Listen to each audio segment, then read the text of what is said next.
Welcome to the True Love Secrets Revealed Telesummit. Today we have with us the most beautiful and talented Brenda Ridgley. Brenda is a women's midlife coach, author of the book Lady and the Tribe: How to Create Empowering Friendship Circles. Love it. She is also a speaker, an entrepreneur who loves helping women ignite their purpose. Welcome, welcome, welcome. Natalia, thank you so much for having me. What an honor. I'm grateful. It's my honor. Thank you. Thank you. And the reason why I wanted to have you, and it's that, as we talked before a little bit, as women, I believe that it's so important to have a tribe of girlfriends around, a tribe of friends. And sometimes when we get into a relationship or we start dating, we kind of forget about them and put them on the back burner. And that is something that we really don't benefit much from doing. So that's why I wanted you to come here and to share your expertise in this area. And so as women, what is the importance of creating meaningful connections with other women? Well, that's a great question. It's absolutely what I live for. So thank you for asking. I truly believe we as women, we kind of go into 100% all in with all of our roles and relationships, right? Right. And, we usually, when we're younger, high school, college, we have a vibrant social life and lots of connections and lots of friendships. And then as we, start diving into new roles like with a new partner, or then, having children, we kind of Right. start letting ourselves go a little bit, our own interests, our own activities, and most importantly, most sadly, our own friendships. And it's not like we are ignoring, or it's not intentional in any way, but we just kind of neglect those relationships and they become superficial to the point where I don't really know what's going on in their life and they don't know what's really going on in my life. So the importance of these relationships is it's critical that we as women have connections with people who love and care about us, but don't need anything from us. Mm. You know what I'm saying? Okay, that's good. That's good. Our family and our partners love us, and but often these relationships need something from us. Right. And the value of a friendship is just no strings attached other than the ones we choose to tie. We aren't bound by blood, we aren't bound by vow or contract. We're only bound by the commitment that we make to each other. And it's easy to neglect those relationships because they don't require anything of us. And that's why over time, women sometimes find themselves feeling a little lonely, and a sense of, I don't know where I fit in outside of, my household or my partnership. So it is key to make a decision and take action towards maybe finding some new friends and building friendships with women. And it takes that decision and a little bit of a time commitment. Right. Right.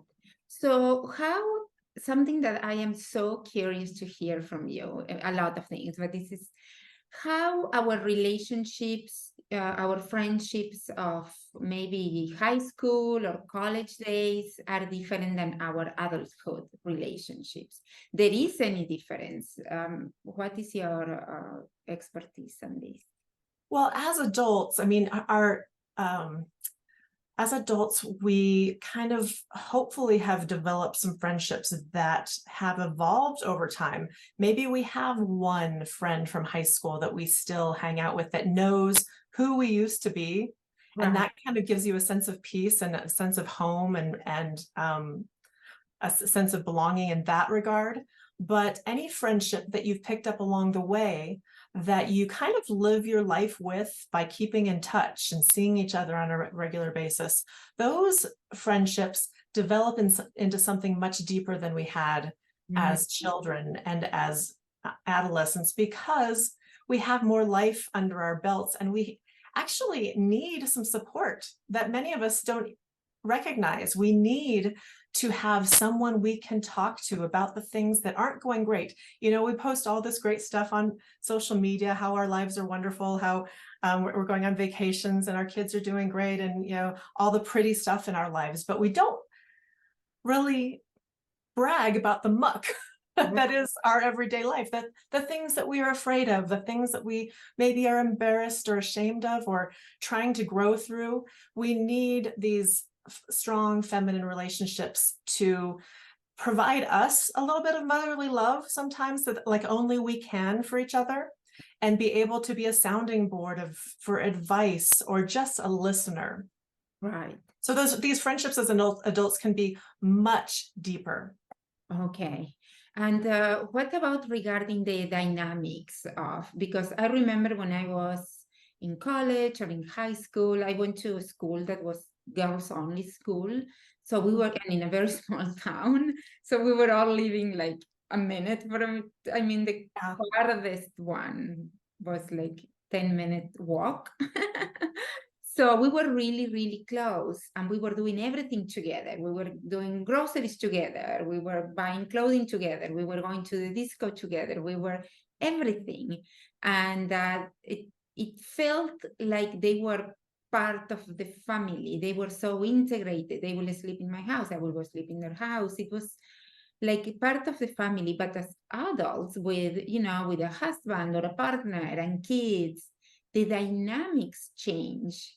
And so there is a need to kind of reassess the expectations of that new friendship. How Right. can we feel that sense of, you know, tribe, okay, I'm not going to say that word because I don't know how to pronounce it. But you know, that sense of deep connectedness happens even though maybe we are not seeing each other every day. Maybe we're not seeing each other every month. Right. So yeah, absolutely. We as women understand each other, that we all have busy lives, and we do have to have some flexibility and give grace, you know, when we aren't able to connect as often as we like. And maybe, you know, we have tribe members that eventually have to move away for work or for a spouse. And what do you do when you're separated by thousands of miles? Well, you know, we absolutely can maintain those friendships. I call those friendships that kind of move afar my soul sisters. These are the ones that, you know, even though we were separated by time and space, when we are able to connect, you know, maybe it's only once a year, and maybe we just kind of text and FaceTime every once in a while throughout the year. But when we do reconnect, we are right back where we started, you know, haven't skipped a beat, connected, felt, and you again feel that sense of belonging and knowing who you are and where you fit in. So those, you know, those distance relationships absolutely are really important to us. Those are the women we can reach out to when we're having a struggle here locally, even with another friendship, that we can talk to for some advice on how to address the situation, because they're detached from the problem, right? I also think, though, it's very important to have a tribe of women who are close by. Maybe that's just 2 other women that are, you know, close enough within a couple hours at least, so that you can get together maybe on a monthly basis. Definitely phone calls and texts in between are kind of the drip system of a friendship. But a tribal bond is usually you see on a regular basis somewhat. So you're kind of living your lives together. They know on the day-to-day what's going on with you, and vice versa, so that you can truly support each other. Right. So how, I mean, this may be a silly question, but there is a number of women that we should have. I mean, I'm asking for myself pretty much, because sometimes I feel like I only have a couple of friends. And, you know, I see on social media these big groups of women that they meet, and they're like the wives of, I don't know, of this town, or, you know, and I'm like, oh my God, how they do it to have so many friends. They have like 5 or 6, sometimes even more. And for me, it's kind of hard to, I really like, I haven't, how is, how I say that? I don't have it in my bones to make small talk. Where I am from, I blame it on my heritage. I don't think where I am from, I didn't learn how to make small talk. We go to deep stuff Right. right away, Right to the point. right to the point. And so that's something that sometimes, you know, if you can give me reassurance, I'm sure there are other ladies that are in my same position. Absolutely. That's a great question. Yeah. There's no right number to have in a tribe. I recommend between 2 and 5. Okay. I think 1 is not enough because that's a lot of pressure for one person. And I just want to expand on that, especially since this is about relationships and Right. partnerships. A lot of women that I speak to at first say, my husband or my partner is my best friend. And I think that is just lovely and beautiful, and absolutely it's important. It should be, Yeah. but that's a lot of pressure for one person. For one person, Absolutely. Thank you for saying yeah, that. for one person to be everything and everybody to you. For example, I love to go hiking, but my spouse doesn't love it that much. He'll do it, So one of my tribe members is my hiking buddy, and I have another one who is kind of a few years older, and she's my, wise advisor. So you kind of fill out where you have needs or areas that you want to grow, maybe that your spouse or partner doesn't want to. And guess what? This actually strengthens your partnership or marriage, because taking that pressure and time away gives you that breath of fresh air, and gives them that as well. So that you come back appreciating each other more, happy, fulfilled. You're growing in all the areas of your life that you want to, and let them grow in some areas that maybe you're not that interested in. Absolutely. I love what you said, Brenda. That is so valuable, so valuable.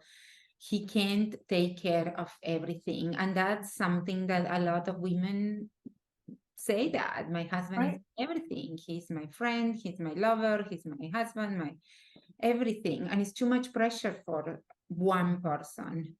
It is. And I'd like to go back to the questions, how many, I say up to 5 or 6, because again, depending on your own, what you like to do and how you like to spend your time and how you want to grow, you might find a person in each of those categories. And when I say a tribe of women, I'm not talking about this group of gals who go bar hopping, together as a group. Your tribe is unique to you. It's your 2 to 5 best friends. They may not even know each other. They may not even connect on a regular basis other than when you pull them all together, but they are your people and you are theirs. Oh, that's beautiful. That's beautiful. Yes, I love it. I love it. Yeah, going back to the partner and the friendship, there are some conversations that guys don't understand where we're coming from. It's just we need a woman. We need a woman. We are different than men. We are completely different in so many aspects. So relying on the guy for everything, he doesn't have the capacity sometimes to be so nurturing and understanding of our feminine side. Right. So yeah. A lot of times the men in our lives just want to fix whatever it is that's a problem for us, right? They just want to get right to that fixed part. And maybe I just want to be heard. I just want to vent. I just want to let it out. And I need someone who really will listen. Right. And I'm curious, how did you get into this? Can you tell us a little bit about how you got into this area of life and doing the deep work in this way?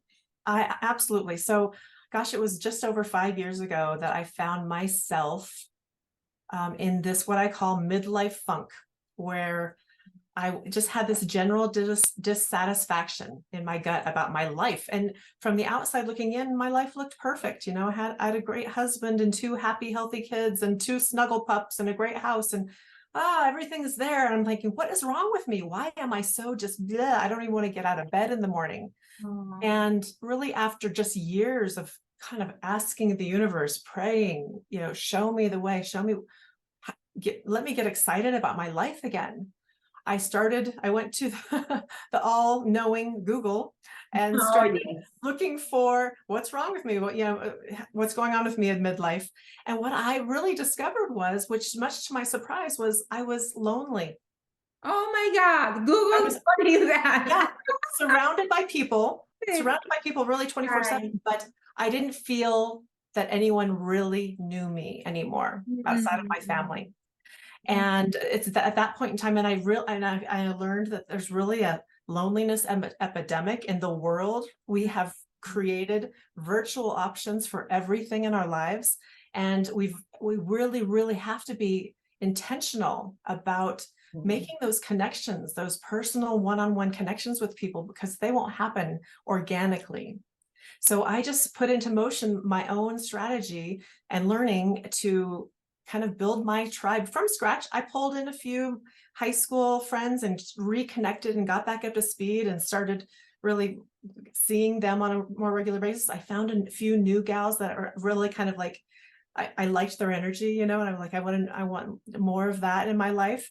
And I just really started nurturing those relationships. And Mm. after a couple of years, it was like I created this platform of support that I could be, do, or have anything I wanted from, because I have a cheering squad behind me. And if I mess up or something doesn't go well, I have a soft place to fall. Oh my God, I love it. I love it. Love it. You're brilliant, brilliant and courageous. Oh, didn't you have a voice in your head that was telling you, oh, look if they don't like me, look if they don't text me back, look if I don't fit, I don't know, anything like that, asking for a friend. Yeah. Yeah, and Natalia, everyone asks me that. Everyone, everyone, Yes. everybody is so It's afraid of. terrifying what you do. Yes, we're afraid of rejection. We're Oh, afraid of not having the feelings reciprocated. But guess what? Everyone is afraid. So yeah, it's a little, you have to kind of step out of your comfort zone a little bit, but I have not felt rejection yet. I mean, sure, there's been some times when I've been like, oh, that doesn't work out for me this time, but I'd like to sometime. I've never gotten a flat out no, thank you. And usually I'm met with gratitude because, oh my gosh, I need this too. mm, But I was afraid. I mean, they share that they were afraid to ask. So I just say, be the hero, make an invitation. And if I may just add a little bit of something that kind of helps with it, with the right, whole please, please. process. We're all worried about, okay, when I do meet up with someone for a new friend, how do I be interesting? What do I say that will make them like me, right? Right. Well, you don't have to do that. Instead of going at it trying to be interesting, just decide to be interested. Right. Ask them something about them and Right. truly just sit there and listen and take it in. Right. And oh my gosh, what a fast track to friendship, because so few people really listen anymore that they're going to love you just for sitting Right. there and listening. Right. Takes Be all the pressure off. interested. Be interested. Don't worry about being interesting. Be interested. That's That's the gem. That's really a quote. right. Yeah. That's beautiful. Now, do you recommend doing it in person, or do we create this core type tribe of friendships with women online? Is that possible, or I don't think that we can live our lives online. okay? I think we need to pull, I Fair mean, we enough. may have Right. a social media friendship that we've built, but I suggest, hey, make the invitation to take it offline, meet at a coffee shop, meet for lunch, whatever that looks like, say, hey, you know what? I've just loved our interactions. I can get your vibe through the internet here, but I'm dying to meet you. Can we meet for coffee? You Right. know, and then start from there. And that's where nobody's going to get too deep or vulnerable or share much, in depth, virtually. Right. Right. That's good. That's very, very good.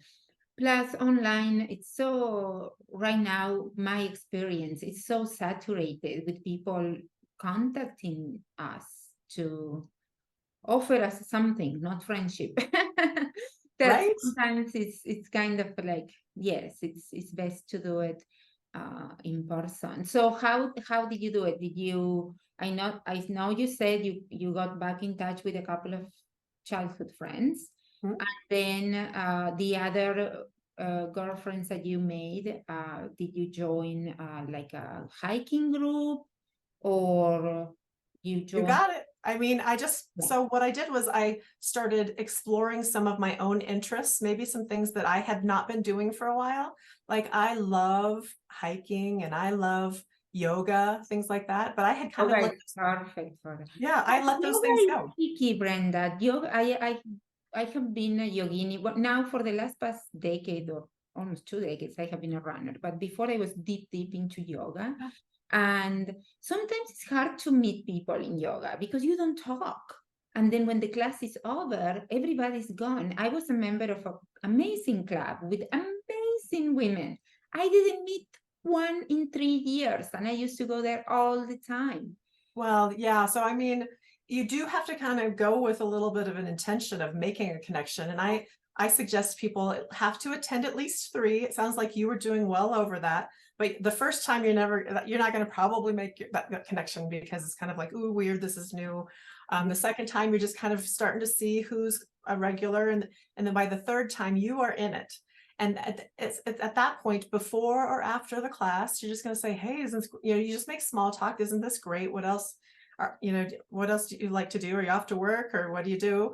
And you just kind of extend it. Hey, we should have coffee sometime. You have to set a date for something beyond that gathering place. Okay, love it. Love what you said. I love I am a rules follower. You give me the steps and I can follow, but without steps, I'm lost. So 3 times, about 3 times, At least 3 that times. you go at least 3 times. It's not that you go to the hiking group or the yoga class and all of a sudden everybody's gonna be like, oh, she's Right, right. Yeah, 3 times because then they see you, they recognize you too. And that recognition alone, there's studies that shown that if people just see someone regularly, they automatically like them more. oh, okay. That's awesome. It just surprises me how similar it is with dating with men when we are looking for our other half. That is, I consider online dating apps are amazing because they expose you to a lot of people, but it's like a big funnel where only a couple get, to the meeting and and we have to meet them a couple of times to get to know if we like them. And it's the same thing with girlfriends. It's very, very similar. Yes. I mean, absolutely. There are many similarities, and online dating is great, and it has so many challenging things that happen too that you just have to, be ready for. So it's great the work that you're doing to help women. Yes, I do encourage them to write down a list of things that they want to do and go and do them just for the sheer joy of doing it. And that I believe is the best way to meet the right man. When you at least you have something in common. And let's not underestimate the value of that. It's so important to have at least an anchor, something like, I don't know, we like hiking, so you know that you're gonna go hiking every week, or Right. yeah, And it's great to do that for your girlfriends too. Make a list of yeah. who you're looking for. No names, just the kinds of attributes, the kinds of things that someone would possess that would make you feel safe, Right. loved, heard. What are your needs in your life? Is it that hiking friend? Is it someone who's already been through life a few years ahead of me that I can bounce some ideas and problems off of? Is it someone just to go shopping with and happy hour? All the different things that you are missing or would like more of in your life, make the list. And just by putting pen to paper, like I'm sure you suggest, Yes. it gives it energy and the universe will start answering. Oh, that's wonderful. Thank you. There is anything else you would like to share that I didn't ask you that you believe is important for our viewers to know? I just think it's really important that I find a lot of women that say it's hard to make friendship, as an adult. and we're kind of stuck in our routines and all that, and it's kind of scary or uncomfortable to break through, but you're not going to meet new people binge watching Netflix all weekend, right? You have to get out of the house. You have to be and see people. And if you take those little steps of discomfort, it's going to create for you opportunities that you would have never had otherwise. And it's life-changing just to get out of the house. I know. Thank you so much, Brenda. I know you have an amazing gift for our viewers. Would you like to talk a little bit about it? I would love to. I would love to offer everyone a free downloadable copy of my book, Lady in the Tribe, How to Create Empowering Friendship Circles. So the whole book, it will be downloadable to you. And basically in it, I share my story of how I lost myself and how I came back from that in a big and powerful way. And it's not just my stories. I shared stories of other women who've experienced the same thing. And it provides a blueprint, Natalia, your step-by-step action plan to get back on track and to build that tribe of support where you really feel like you belong. Wow, I wasn't expecting such a generous gift. Oh, it's my pleasure. Goodness. Thank you. I'm gonna go grab it right away. And ladies, go grab it. The link is gonna be underneath this video. And do you have it in Amazon, for example? Yeah, it is available on Amazon, Barnes and Noble, you name it, it's there. Lady in the Tribe, How to Create Empowering Friendship Circles. Okay, because I'm going to add a challenge. So when you get it and read it, then please spend 1 second and go to Amazon and give her a review. That would be amazing if you can do that for Brenda, because the work Brenda is doing is unbelievable, and there are not too many people doing it, and we need to support each other, because this is really for women. Our girlfriends are as important as our partner. We didn't even talk about the fact that men, unfortunately, and with all my love, they usually die before us. So we do have usually, my mom, she has been a widow for 20 years now, and she's only 70. Yeah. And she has this tight tribe. I call her every day, and she is always entertaining a different friend. It's crazy, and that's what keeps her going. She's happy, she's involved with the community, and it's all because she understands the power of having girlfriends. That you bring up an excellent point. I meet with a lot of women in their 60+ range that have just become alone or single for the first time, and they don't have that, and they're so lonely, and they're just dying for these strategies. So yeah, we can build it as we fly the plane. You know, we can build it as we grow, and as we have more time, give them more. But yes, do put some attention to your friendships, and thank you for the plug, because the reviews are absolutely the lifeblood of the success of a book, and more women will be able to see it with the more reviews. So I'm grateful. Thank you. Oh, you're welcome. Thank you so much.